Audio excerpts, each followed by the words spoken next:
Ya IPS itu baik semua.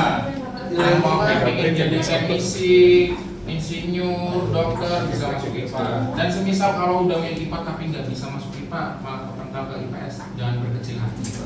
Di IPS pun misalkan kalian masuk IPS, kalian nggak bisa jadi dokter, berarti jadilah yang mempekerjakan para dokter itu. IPS itu bisa jadi bos, bisa jadi bos nanti perusahaan ini ya, yang punya perusahaan, kalian bikin rumah sakit sendiri, biarkan dokter-dokter yang dari IPA itu nanti bekerja di rumah sakit kalian. Pakai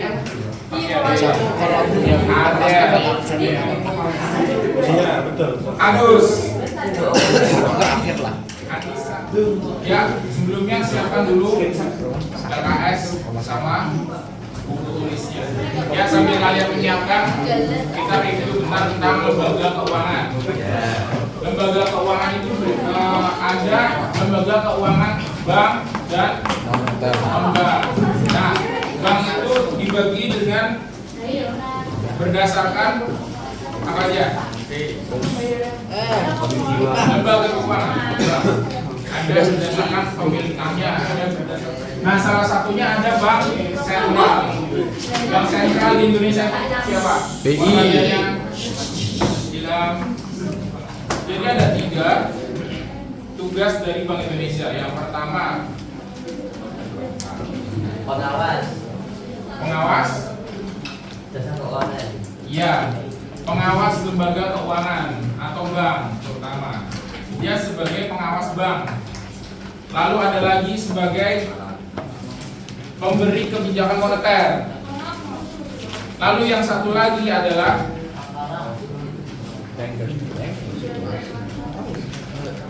menjaga kelancaran sistem pembayaran. Beberapa instrumennya.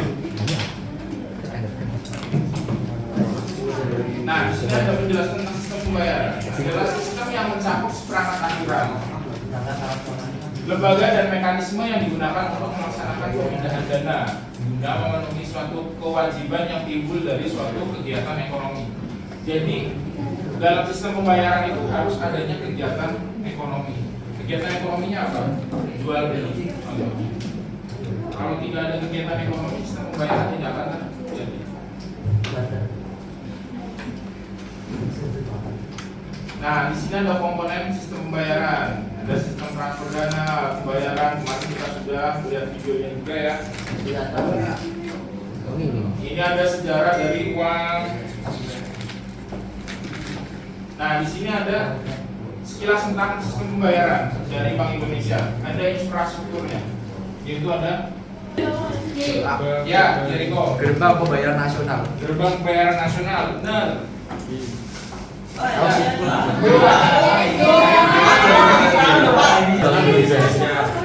Iya, sistem clearing nasional Bank Indonesia. Ada yang tahu sistem clearing nasional Bank Indonesia itu transaksinya seperti apa? Berdasarkan periode tertentu. Kalau BIRBS itu real time gross settlement, yang artinya dia itu real time, berarti on time, dan dilakukan dalam waktu dalam kondisi urgent atau mendesak. Kalau SKNBI contohnya, kalau kalian melakukan misalkan beli barang, transfer via teller. Nah, setiap transaksi yang melalui teller itu akan dihimpun dulu, disimpan dulu. Nanti pada periode waktu tertentu, biasanya itu 2 jam. Semisal transfer jam 9, jam 11 baru akan di-clearkan atau diselesaikan transaksinya. Lalu untuk instrumennya di sini ada APMK. APMK elektronik. Nah, di sini ada channelnya. Channelnya itu memakai mesin ATM, mesin edisi. Edisi ini yang ada di Indomaret, biasanya kalau di kasir ada mesin kecil-kecil itu. Nah, itu mesin edisi. Lalu pakai mobile banking di ponsel kalian dan internet banking via website. Tujuannya apa? Tujuannya untuk sebagai koleksi atau kolektor. Oh, koleksi. Dan nilainya itu harganya itu tidak sama dengan nominalnya.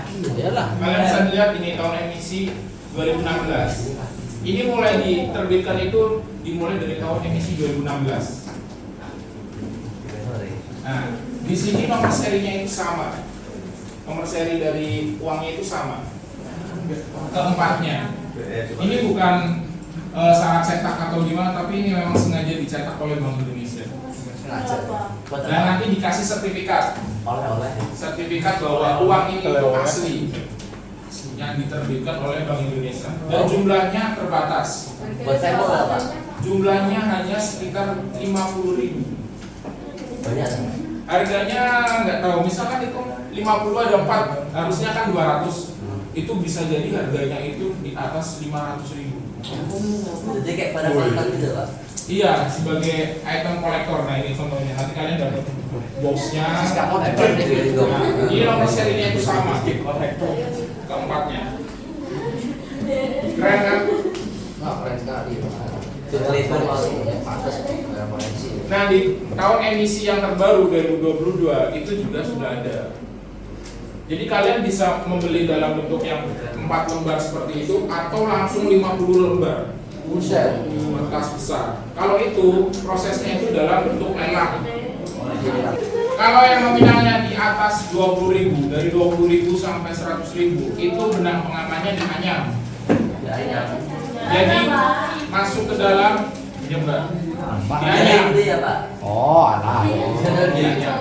Kalau nominalnya 20.000 ke atas. Kalau nominalnya di bawah 20.000, ya 10.000 sampai 1.000 itu benang pengamannya ditanam.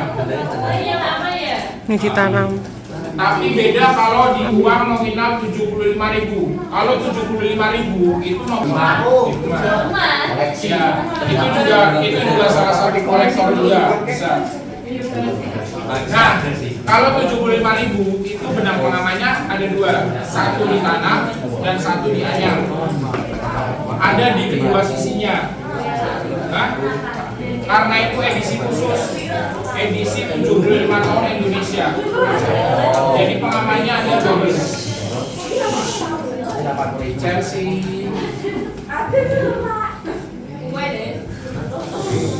Mohon fokus ya.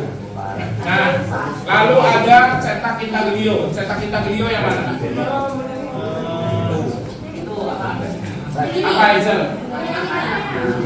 Iya benar. Nominal angka. Nominal angka di sini itu cetak intaglio. Jadi kalau kalian meraba di bagian sini, itu akan terasa kasar, bertekstur. Lalu ada gambar tak tampak. Nah, kalau di yang ini edisi lama itu ada di sini. Gambar tak tampak. Ada yang di warna biru tebal ini. Bentuknya itu Bank Indonesia, logo BI. Tulisan BI. Kalau yang di sini itu di yang selendang ini. Kalau di selendang ini ada tulisan BI. Teksturnya dari suku tertentu. Jangan ngomong udah. Asli dari uang. Kita lanjutkan. Kita simpan dulu uangnya. Uangnya simpan dulu. Nah, di situ ada fungsi asli dan fungsi turunan. Coba ada yang bisa menjelaskan fungsi asli itu apa? Terutama yang alat tukar. Contohnya seperti apa? Coba. Yang biasa coba. Contohnya seperti apa? Iya, buat beli barang. Jadi uang kalian, maksudnya alat tukar itu menukarkan uang kalian dalam ke sebuah benda yang ingin kalian beli. Itu maksudnya dari nilai tukar. Kalau alat satuan hitung contohnya, ya, untuk menentukan harga suatu barang. Untuk menentukan suatu barang. Jadi maksud dari satuan hitung, semisal kita mau beli buku ini, kita kan nggak tahu harganya, tapi kita bisa mengerti kisaran dari harga dari buku ini. 3.000. 4.000 di bawah Pak. Kalau teh pucuk misalkan 5.000. Nah kita bisa menilai, oh itu harganya 5.000. Tanpa kita harus membelinya. Kalau pengalih nilai kekayaan atau pemindah kekayaan, Warisan. Ya, Mas. Semua benar. Tapi lebih tepatnya gini. Contohnya itu semisal si Hafiz ini di Semarang, sekolah di Ksatria, tapi orang tuanya itu ternyata ditugaskan di Jakarta dan dia harus pindah ke Jakarta. Nah, orang tuanya itu menjual rumahnya untuk membeli rumah di Jakarta. Nah, itu contoh dari pemindahan kekayaan. Kenapa? Nanti harus tinggalnya di Jakarta, punya rumah sendiri. Mengira contohnya apa, Edgar? Cek. Giro dan sejenisnya. Lo kalau bank kartal itu ada uang kertas dan uang. Kalau uang dengan nominal penuh, contohnya koin, betul. Kalau yang tidak penuh, iya, uang kertas. Jadi, kenapa? Tidak penuh karena bahan pembuatannya itu tidak senilai dengan nominal yang ada di uangnya. Jadi semisal 100.000 itu bahannya itu tidak sampai 100.000, hanya sebesar 0,1% dari nilai nominalnya. Hemat anggaran. Kenapa? Pajak. Itu menurut Bank Indonesia. Lalu kenapa logam itu dibilang nilai penuh? Karena bahannya itu sesuai dengan nominalnya. Jadi semisal 100 rupiah, kan 100 kecil. Nah, itu sebesar nominalnya. Kalau semakin besar dan semakin bagus bahannya, pasti nilainya semakin besar. Contohnya uang 1.000. Uang 1.000 itu pasti lebih tebal bahannya mengkilat. Berbeda sama uang 100 yang kusam dan lebih enteng, lebih ringan, ya kan? Nah, itu maksud dari nominal penuh.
Pendapat kelompok kami dari artikel Bank Indonesia yang kelompok kami baca, kelompok kami setuju dengan adanya rupiah digital.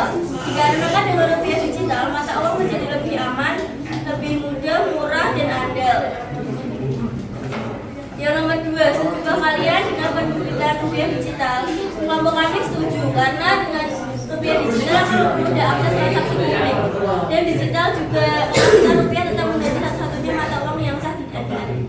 Ya, terima kasih buat kelompok selanjutnya.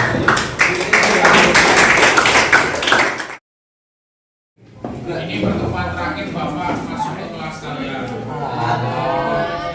Nah, di sini Bapak ingin kalian menuliskan pesan-pesan selama Bapak mengajar di kelas kalian. Ya, terima kasih untuk pembelajaran hari ini. Kalian sudah memperhatikan dengan baik. Bapak akhiri, wassalamualaikum warahmatullahi wabarakatuh. Waalaikumsalam warahmatullahi wabarakatuh.